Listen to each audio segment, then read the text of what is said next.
My name is Dr. Wendy Talley, and I am all the way from Los Angeles, California, here just for you. So I'm excited, and I'm glad the weather is close to what I'm used to. I was a little concerned because I'm a city girl. Okay, we're spoiled. We don't know how to handle weather. We don't wear the appropriate clothes at the appropriate time. It's just whatever's cute that day, all right? Okay, Uggs with shorts doesn't work, all right? So thank you all. I know, you've seen it. I'm with you. I know, you're so tired of it. I am too. So thank you all for being here. We're going to have such an amazing kind of conversation. We are running a little bit behind, but we're still going to get you all the information that you need. Also, too, there will be exercises. So if you have notes, if you have pens, I see you all have Post-its, all that other good stuff at your table, make sure you get a clean sheet of paper for this particular session. And because we're going to be doing a lot of writing, a lot of talking, you're going to have some copious notes that you want to be able to take back to your meetings and stuff like that and work with your team. So just a little introduction about who I am. Again, I'm from Los Angeles, California, and I have my doctorate in social work, and I have my license in social work. So no, I'm not teaching you how to be a social worker. I'm not here to teach you how to be a therapist. That's my job. I got you. Don't worry about it. Don't freak out, okay? But what that all basically means is that I am very much trained in how to understand human behavior in various different aspects. But I also come from corporate America. So I love the good, the bad, the ugly, the dark blue suits, the black suits, the tan. No, it's not happening. We'll never see me in that, ever, right? But I love corporate America. And so I had to find a way to really merge. How can I merge human behavior and understanding that from a clinical perspective also into the workplace? And I actually got into HR management for a short amount of time. I had a great mentor when I was doing some work for a law firm. It was a very prominent law firm. It had over 300 employees literally on one floor. Don't know how that happened, but they owned that particular floor. And I really learned a lot. And so I said, how can I merge my two loves? And that's pretty much got me here into working with different organizations such as Sony Picture Studios. I'm Sony Pictures Entertainment Therapist. So here in California, Canada, London, India, and China. So I work with them on various different aspects. Also, too, just became the FDIC therapist for them and their leadership consultant for the state of California. So I love what I do. I can do this all day long. And so being here with you is just such a time like this to really help you all to be able to coach your managers and leaders on how to best deal with problems, deal with disruptors and things like that. So that's what we're going to be able to do as we talk about communicating, for impact. We want to be able to coach. We want to be able to help them learn how to actively listen and to do some reflective questioning. But if you don't know how to do that or you haven't practiced it in such a long time, then guess what? They're not going to know. And as our world is constantly changing, okay, and we are evolving, we're moving and we're shaking in so many different areas, we're constantly having to figure out what exactly do we need to do, okay? So first things first, with any type of training that I do, keynote speaking or anything, I always talk about setting intentions. Raise your hand if you heard about setting intentions. Good. All right. So I love this group. Okay. So I want you all to take a moment on your sheet of paper, and I want you to choose 2 out of the 4 things that you see there on the screen, right? I want you to choose 2 intentions, and I want you to take 60 seconds to write on both of them right now, right? So do that for me right now. I want you to set your intentions for this environment. Whenever I start anything in my life, personally or professionally, I always have an intention, right? And sometimes I sit down at my bedside, and sometimes I do it. Sometimes I sit with my cup of coffee and my buttered toast, like my mother used to do with us in the kitchen, and do that. Sometimes I do it while I'm in the shower. Sometimes I do it when I'm getting my son together, to take him to school. Sometimes I do it when I'm driving in the car. But I'm always setting some sort of intention. So when I came here today, when I got on the plane, there was an intention. When I was flying, there was an intention. When I exited the plane, there was an intention. When I got here at the hotel, there was an intention. when I woke up this morning, there was an intention, because I need to lead my life in intentions. Because back at home, I have 12 people that work for me, and I have 2 satellite offices in 2 different states, and I have to be intentional for every space that I'm in, every space that I'm in, because I don't know what's going to come to me at that moment in time. So when you wrote out your intentions, as you're writing out your intentions, I want you to be selfish for me. I wanted to give you full permission to be full of yourself right now. I do. I want you to be so full of you right now when you answer those intentions that you're so grounded, that you're ready to make a mark. Because it's about you. See, a lot of times when we're in this space, we're so giving out, and we're always serving others. We forget to serve us at the first top of the day, right? Because we woke up to 300 emails. We woke up to phone calls. We woke up to problems. But guess who has the control before you click the email?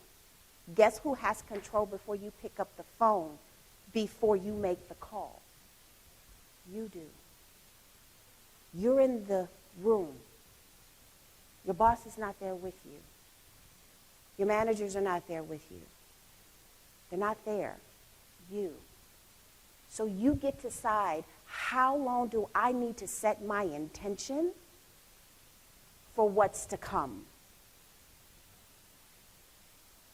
How strong is my foundation? So I want each and every one of you, whether you see me again or not, whether you hear my voice again or not, you heard that Dr. Wendy Talley told me I have full permission to be full of myself when I wake up in the morning in my own day. Give yourself that moment. Sounds good? Awesome, awesome. Okay, so why are we here? Why are we here? We're here to be able to equip you on how to coach the individuals that you are constantly working with, leading, to be able to resolve problems, old issues, new issues, disruptors, problems. We know the 80-20 rule, right? Those of you who raise your hand if you know the 80-20 rule. Okay, so I learned, now remember, I'm a social worker, so I don't know, I was never trained in this.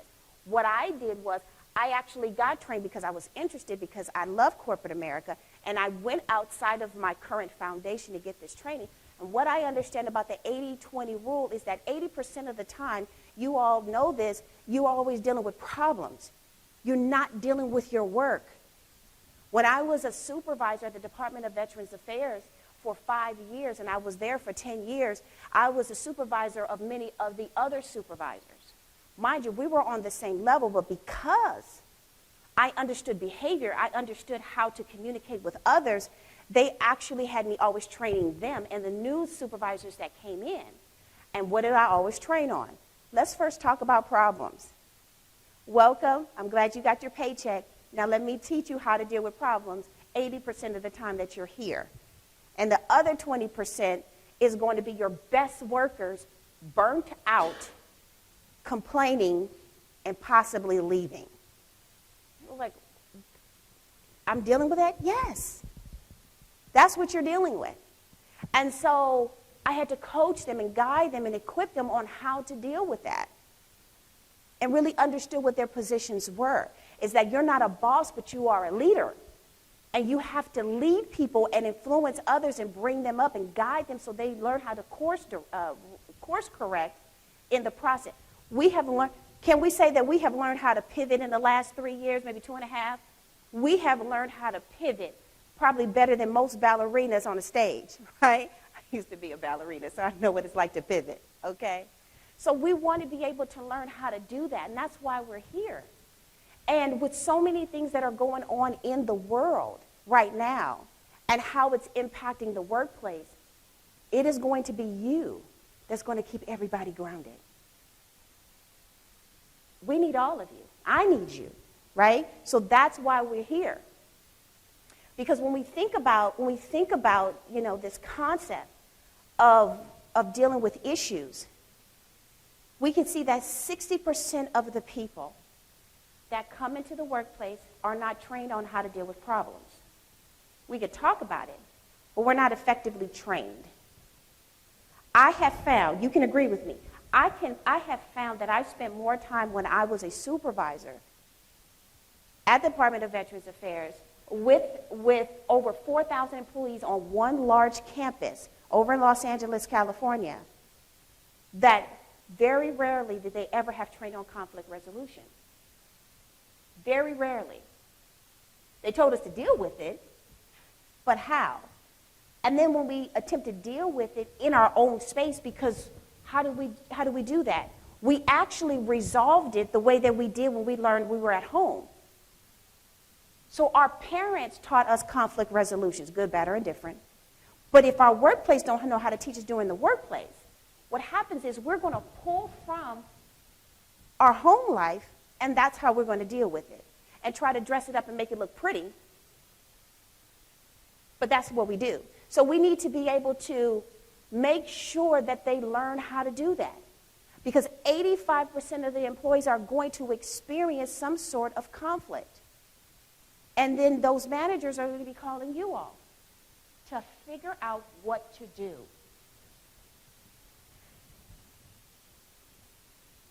I can say this to you. You don't have to say it. I know you don't have all the answers. I know you don't. You're forced to have them. You're forced to know everything. You have to have life experiences to know how to deal with conflict, right? That's what's being said. But you don't. I don't. When I have a leader contact me about what it is that they need to be able to do, I have to process that. Especially if they're coming to me in crisis. I'm like, okay, what? And I'm taking my notes and I'm trying to process and listen at the same time. And then they want me to give them an answer right then and there. And in some situations, we do.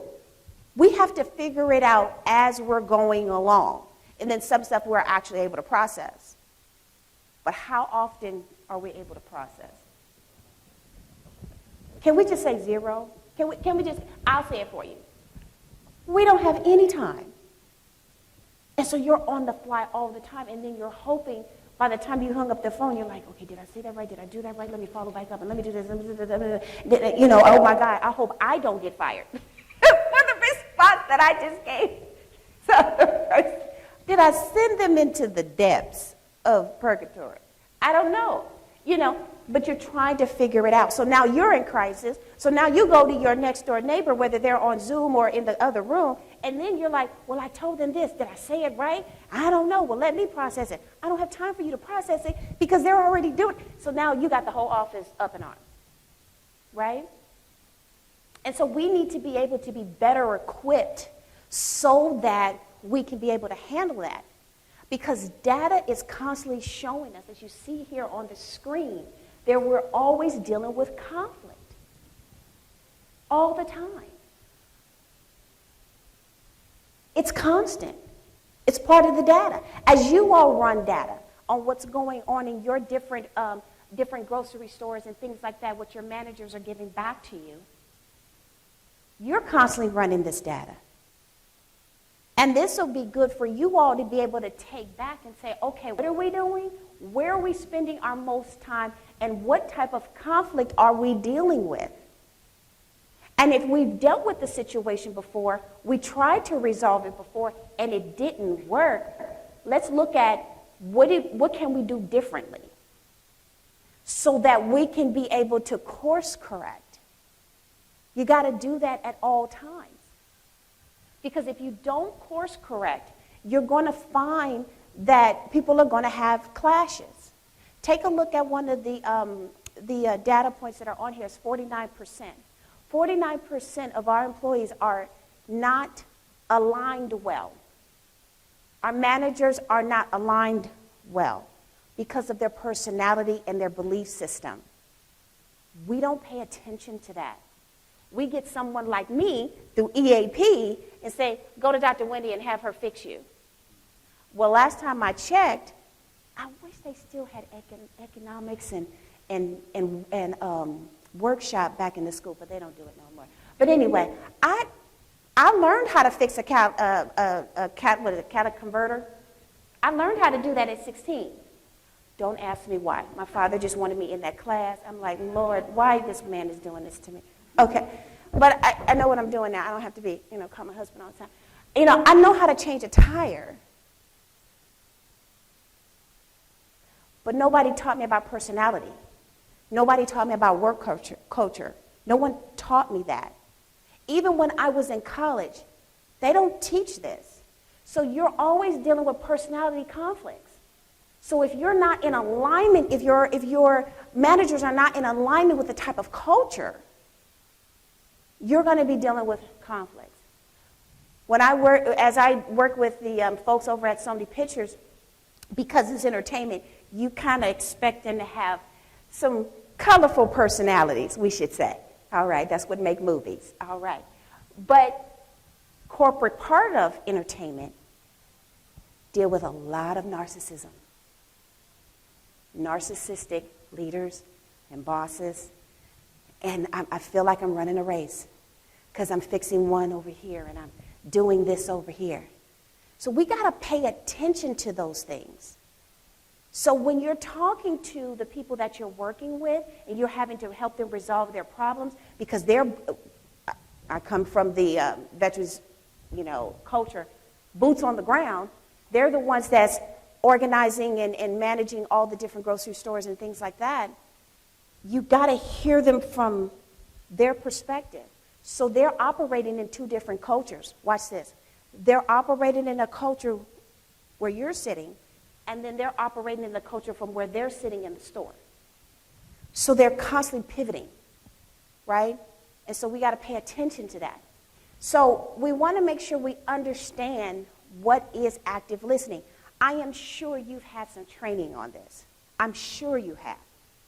But let's really look at it for a moment about being a really good listener, right? We want to be a really good listener and be in tune, okay? I'm not here to teach you how to be me. You don't have to be a therapist. You don't have to be a counselor. That's not what I'm here for. But coaches are very good listeners. They know how to ask the right questions. So you have to be in tune with what it is that you are trying to convey. So look at those two questions. Where are they coming from and what are they trying to say? That's in your mind. These are the questions you want to ask when you get that phone call and you having to deal with a crisis, especially during these times. You want to ask yourself, what am I listening to? How am I showing up? What am I paying attention to? So you got to make sure you prepare yourself. Sometimes you can be in the midst of an email, you're working on a report, you're multitasking on something, and somebody, your secretary didn't forward something over to you or what have you, or you had to log into a Zoom meeting and they just dropped something in your lap. You got to always stay prepared. Always stay prepared. Always ready to stay focused. That's what you're going to want to be able to do on a consistent basis. And holding yourself in alignment to at that moment right now. That's what you want to be able to do. And how you show that you're listening is what? Who can tell me? How can you show somebody, whether you're either on the phone, Zoom, or in person, that you're listening? Yes. Okay, so repeat, paraphrase. What else? How do you show somebody that you're listening? Eye contact. What else? Yes. Absolutely. Anything else? Yes. Can you say that for the people that don't hear you across this wall? Shh, be quiet. Just listen. Don't talk. Don't talk. Stay focused. Don't get distracted, right? That's what you want to be able to do. Is stay consistent, because active listening is people want to be heard. People want to feel like they matter. Do you know that the biggest part of the coaching process for you all is to not give a solution? You don't have to fix it. I learned when I was growing up, there's one thing, I was maturing as an adult, then you mature in your professional. People don't understand the two are not the same. I learned that hard way, right? And so as I was growing up, because I was a baby in my profession, I was learning as a professional. I was growing up, and one thing, one of my chiefs, I believe she was one of the greatest chiefs ever for the Department of Veterans Affairs for the domiciliary, she would always tell me, do not respond, wait, especially if it's in an email. Documentation at any level where there is written word can be used for you or against you. Wait. I'm a Gemini. They was getting all of me, okay? Before she got her hand on me, I was coming for you in the email. And another thing, and I'm going to give you bullet points with emojis. I'm going to cite some acts in there as well. I'm going to come for you in an email. She's like, Wendy, you can't do that. Just stop. Don't email another person. Well, I needed to tell them how I felt. Well, they don't care how you feel. I'm like, Lord have mercy. It got my butt handed to me a few times. It really did. But I learned to just wait. Some things will resolve itself if you allow you to be quiet and listen. They just want to be heard. That's it. A person will talk themselves into their own solutions. Am I correct? Don't rush to fix, even if they're bothering you in an issue. You're in the middle of a report. Just let them do it. I told my husband when he married me, I said, let me give you some instructions, on how to, handle this Gemini, because, it ain't built for the weak. Okay, pray for him. Okay, and I said, the one thing with me, I will talk myself in a solution. Just give me the floor. I don't need you to fix it, because I know you can't. It's not that you're incompetent. It's that I'm a complicated person. And so when I deal with something, let me talk it through, because I need to get past my own thoughts. And once I vomit it all out, the solution will rise itself once I'm clear, right? So active listening is also not being judgmental. Just let it be. If you allow people to be human, if you allow people you coach them through it, guess what happens? They don't feel, it's not what you said, it's how you made them feel when you were listening, right? It's your body language. They don't feel like they're being judged, okay? And so you want to be able to help them understand that how I'm going to respond to you is going to be in a way that's going to be accepting. I want to hear everything that you have to say. I'm going to ask some clarifying questions. I'm not going to interrupt you. I'm not going to judge you. And then I'm going to walk with you, not in front of you, not behind you, but I'm going to walk with you in this conversation, right? So when we think about the type of active listening, we know what reflective question is, but reflexive questioning is you listening to your own thoughts as the person is talking. Sometimes we get caught up in that. Is that we have our own thoughts. And we are paying more attention to our own thoughts. Sometimes people like their own voice than the voice of the person that's talking to them. Okay. I need you to listen to the other person, not yourself. Okay, just for that moment. Okay, and so reflexive, okay, it's about you, right?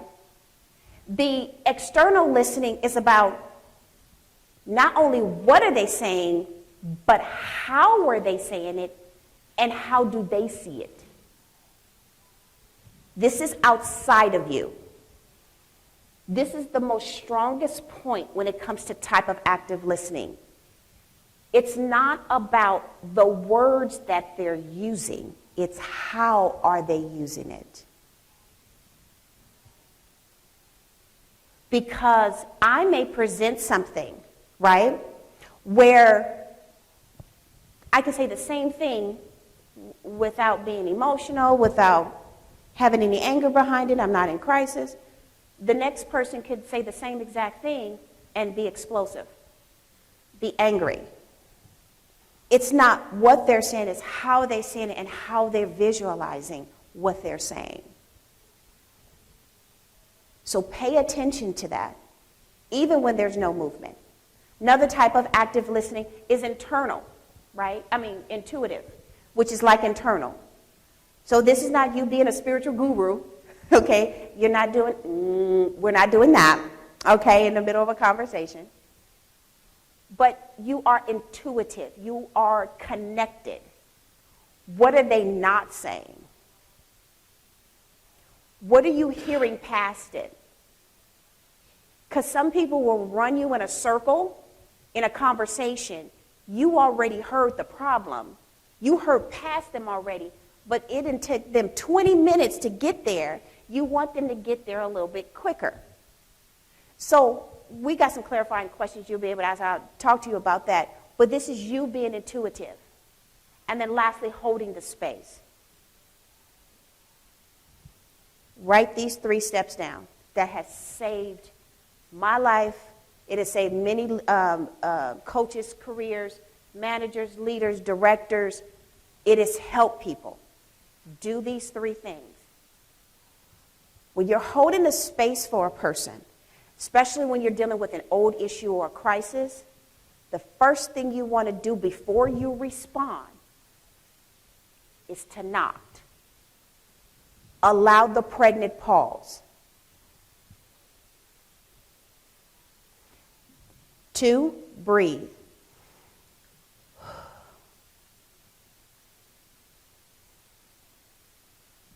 3,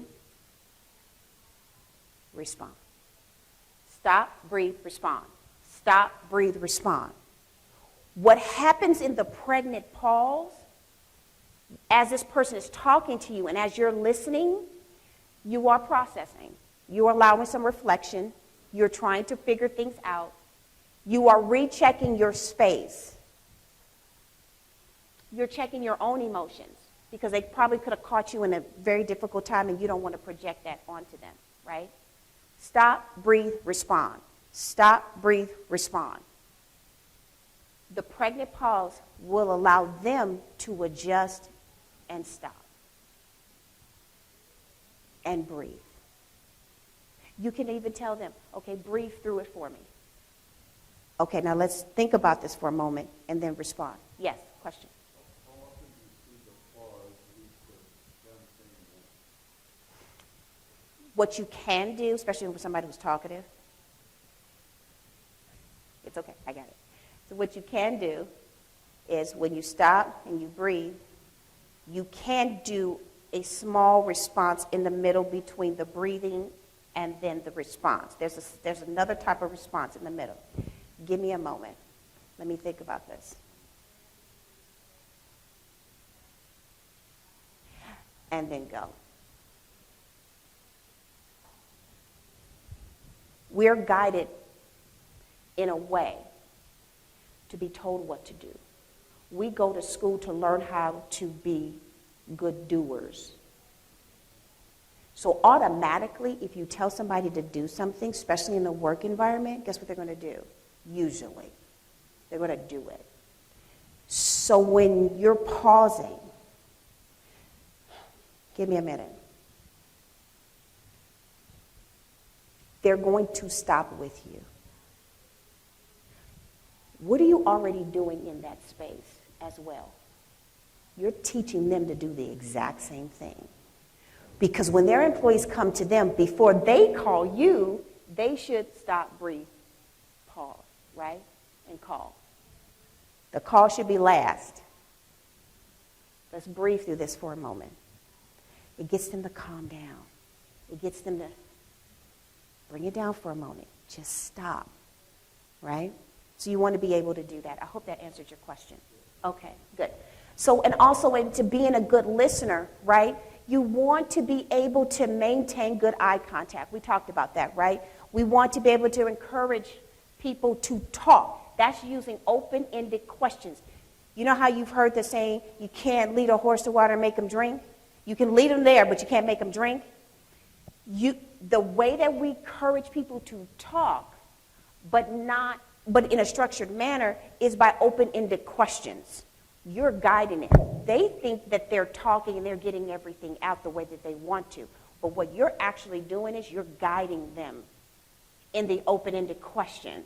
And technically, you're guiding them to the solution without giving it to them. As simple as that may sound, that is a very powerful thing to do. Okay? And again, you want to reflect back and don't interrupt. So what I hear you saying to me is, correct me if I'm wrong. I say that all the time. Because a lot of times I have to take the doctor out of the title so people can feel comfortable to talk to me like a human. I don't want you to put me here when we're dealing with something. I need you to talk to me. I need you to talk to me. Don't put me here. Sometimes I'll just call me Wendy. Because people get too caught up. They'll get too caught up in your title. They'll get caught up in you. And then they may not give you everything, right? So we want to be mindful of that, okay? So to help people think for themselves, first listen, and then listen again. That is the art of coaching. That is coaching, right? Is that you're guiding them. You're not giving advice. You're not what? You're not telling them what to do. You're not solving it for them. The best thing you can do for your managers when they call you is don't give them the solution. You guide them there, right? And so, but we need to check ourselves. How do we check ourselves? No, we have to know what our barriers are. Just look at that list right there. Does anybody resonate with that list of barriers, internal and external? I do. I get distracted when I'm listening. That's why I don't like Zoom meetings. I'm just saying. I get too distracted. Because why am I distracted on Zoom? What's coming up? The notifications. The notifications are happening. And then especially if I'm looking for something to come through and it does come through, guess where my energy went? I'm ready to hurry up and get you off so that I can be able to. Okay. And then especially if you're working from home, right? Especially if you're working from home, you need to be able to make sure that somebody's not cooking and cooking your favorite dish, and then now you smell it and now you really want to get off because you want to eat, right? So we got to make sure we know our barriers, right? So these are some coaching tips that we're going to go through very quickly, and I want to definitely show you a video if we have some time, but we're going to go through this because this is very, very important. Go ahead and take a picture of this, okay? So the first thing, if you can go ahead and start the video for me.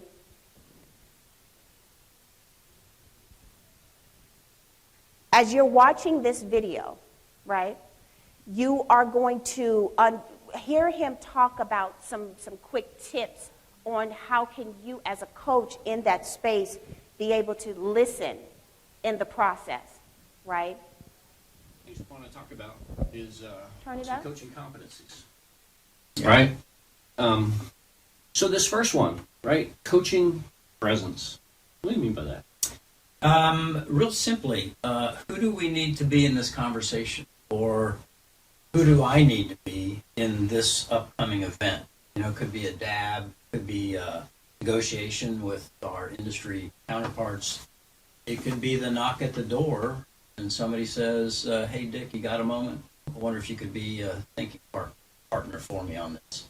So it gives us the chance to kind of stop, think about, who do I need to be in this conversation? There is a great technique by Richard Strozzi Heckler called centering. And so it's kind of centering in the moment. You know, forgetting about that last email, forgetting about that conversation, forgetting about whatever, and just prepare to be in the moment for this event, this conversation, whatever. All right, I'm ready. Okay, good. I'm ready. Okay, I'm good. ready. So Strozzi Heckler invites us to center along our three dimensions. So first off, feel your feet flat on the floor. All right. Really ground yourself. All right, I feel grounded. Feel your posterior in the chair. Feel the back of the chair. Check your spine.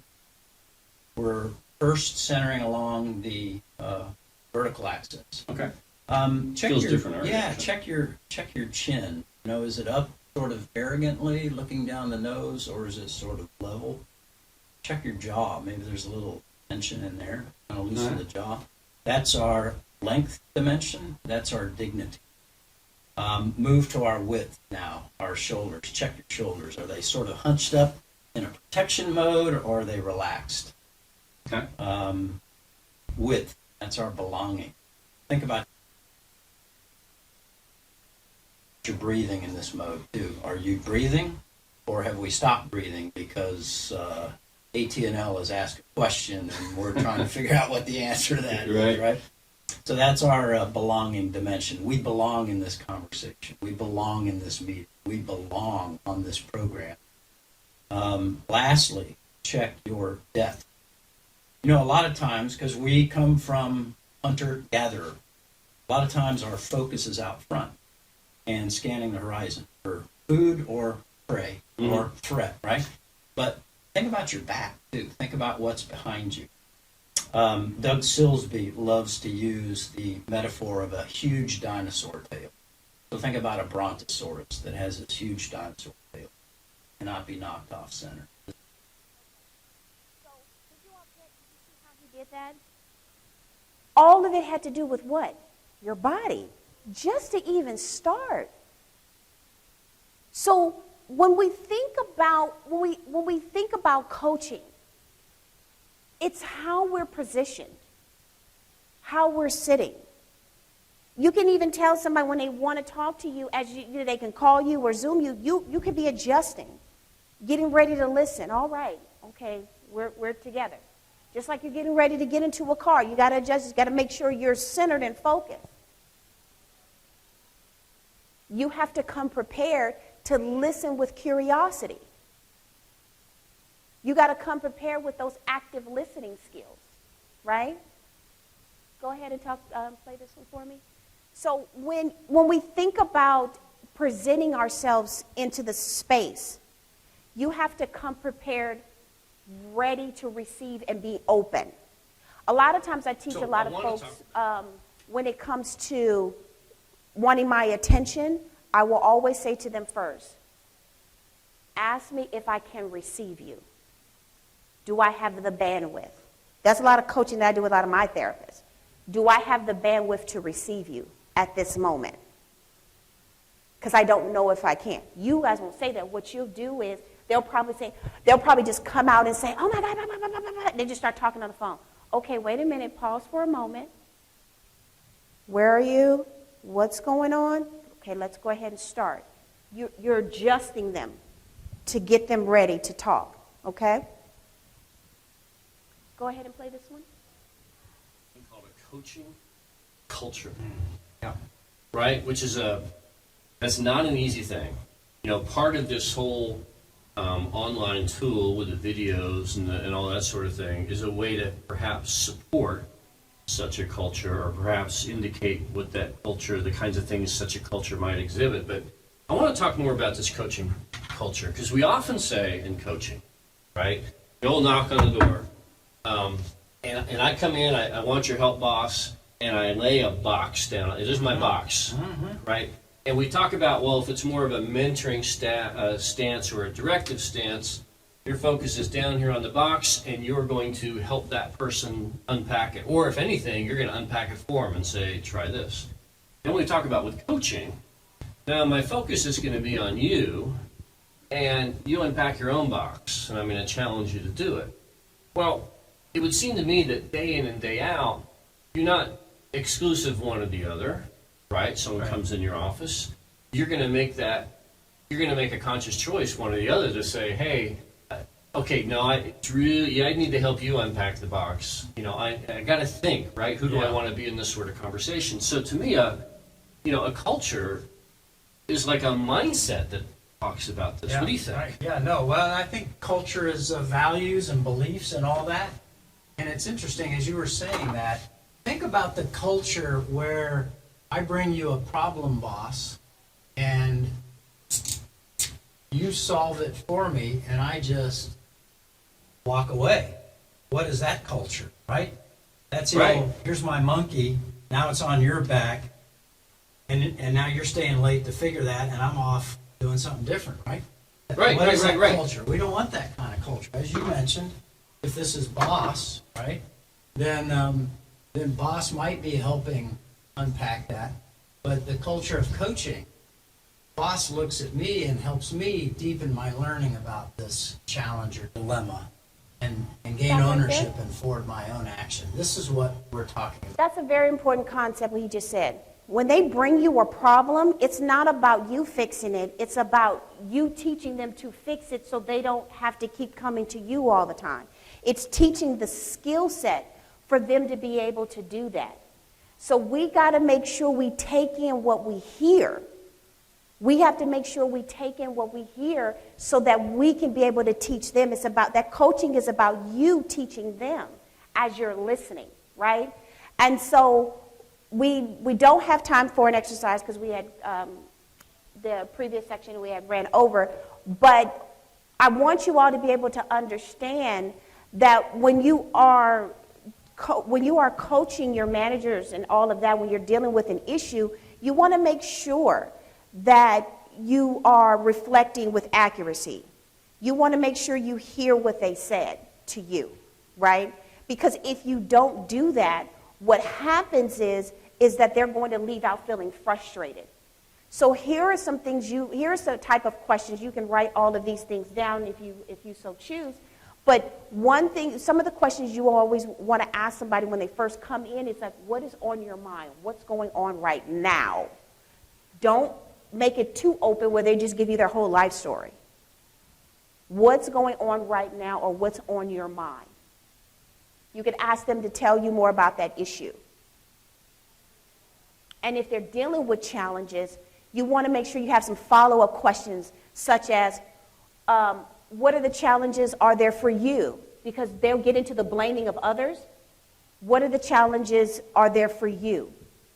What have you tried so far? So those are some of the open-ended questions that you can give as a coach to be able to do those things.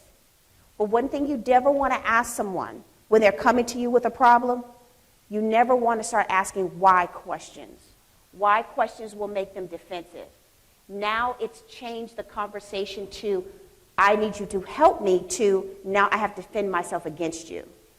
I have to defend my competency level. So that's what we don't want to do, is be able to do that, okay? So remember to ask those exploratory questions like I just talked about, right? And don't ask why. So here's some lists, you want to take a picture of this slide, of some other great questions that you can ask. Like this gentleman asked, what do you do if you don't want them to keep talking? You can guide them in the talking process, especially if they're a talker. You can ask them these questions right here. If you take a picture of this, print this out, or put it on a Post-it on your laptop, and then you can just follow it. I'm telling you, they will think you're the best thing in sliced bread. Oh my God, they listened to me. Why? Because it was about them. It wasn't about you, right? So make sure when you provide that feedback, it's for development. It's for development. We won't have time to get into this because we have to move on. But remember, when you are looking for that feedback to empower them, these are some of the questions you want to ask them. Take a picture of that. Okay? What's going on in the process? What are the goals you want to set? How do you want to overcome this? And what's the plan of action? Okay? So you want to make sure you're always coaching. ABC, always be coaching. Some sales is always be closing. I say always be coaching. Always be coaching, right? Okay? And so, again, those reflective questions that I just talked to you about, that you just took a picture of, I'm telling you, it will allow you to be more effective. You will not have to run out of breath because you're not doing all the talking. They will come up with the solution. And always remember this, people just want to be heard. They will come up with their own solution. And if they really need guidance and structure, then you go into that, but hear them out first, okay? And so when we talk about, like you talk about that company culture, right, being open and closed, these are some of the things you want to consider. Because having an open culture, right, they are empowered, they want to do more, okay? They have potential. When they're closed off, they don't feel like they can. They're scared of you. They're always feeling doubtful. They don't like change. Change don't like them. So this is very, very important for you all to understand is check your culture. Check the culture of each one of those sites. Is it an open culture? Is it a closed culture? And walk through that space. Okay? So when you're helping your leaders through troubled waters, right? Key is the coaching. Everything that we just talked about is a coaching. And I will definitely make sure you get these slides so you can have it, so you can review it. You all need this. This is not for me. I didn't design this for me. I designed this is for you. So you can constantly keep reviewing it and going over it over and over again. Okay? So these are the ways for you to help your managers. Is to be visible, face the reality, help them feel like they have a sense of control when they're out of control. You model the behavior, right? Encourage them, collaborate with them. Walk with, don't stand in front.